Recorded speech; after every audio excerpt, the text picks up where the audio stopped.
अपने भरावां दे नाल गुआरा खाद दे हवाले दे नाल गल करांगे कि गुआरा खाद दा की फायदा है, इसका की तरीकाकार इस्तेमाल करन दा, किस टाइम इस्तेमाल करनी चाहिए है।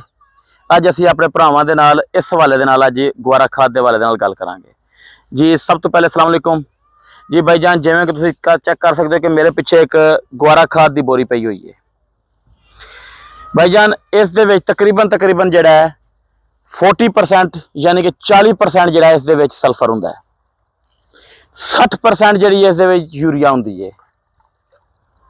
ठीक है, इस नूं जिस टाइम असीं ड्रम दे विच कल्टी करके इसका लिक्विड बनाना है, पानी दे नाल महलूल इसका बना के असीं जिस टाइम अपनी फसल नूं देना है, उस टाइम असीं ये देना है। जिहड़ा टाइम ते देना, असीं अपने भरावां नूं टाइम दसीए, उस टाइम असीं अपनी फसल नूं देना है। जिस टाइम यानी कि अगर गन्ने की फसल है तुहाडी, जिस टाइम गन्ने ने यानी कि तकरीबन 4 तो 5 गुलियां यानी कि बना लैणियां ने।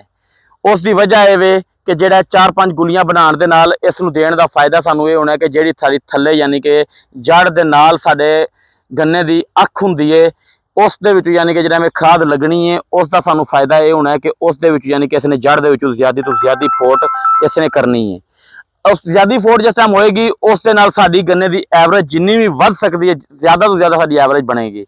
एक नंबर। दूसरा नंबर ये वे कि जिहड़ी गन्ने की फसल किते भी किसी जगह ते भी गन्ने की फसल रुक चुकी है, ग्रोथ नहीं कर रही, गन्ने की फसल यानी कि चाहे यूरिया इस्तेमाल करिए, उस दे चाहे जो चीज़ इस्तेमाल करिए, वो गन्ने की फसल नहीं चल रही, उत्थे इंशाअल्लाह तुसीं साडे भरा साडा मशवरा मन के उत्थे गुआरा की बोरी इस्तेमाल करन। इंशाअल्लाह 8 दिनों के 10 दिनों के रिजल्ट साडे भरावां नूं जरूर मिलेगा। उसकी वजह यह होएगी कि जिस टाइम यानी कि इसने पानी दे विच हल होकर जाके जमीन दे विच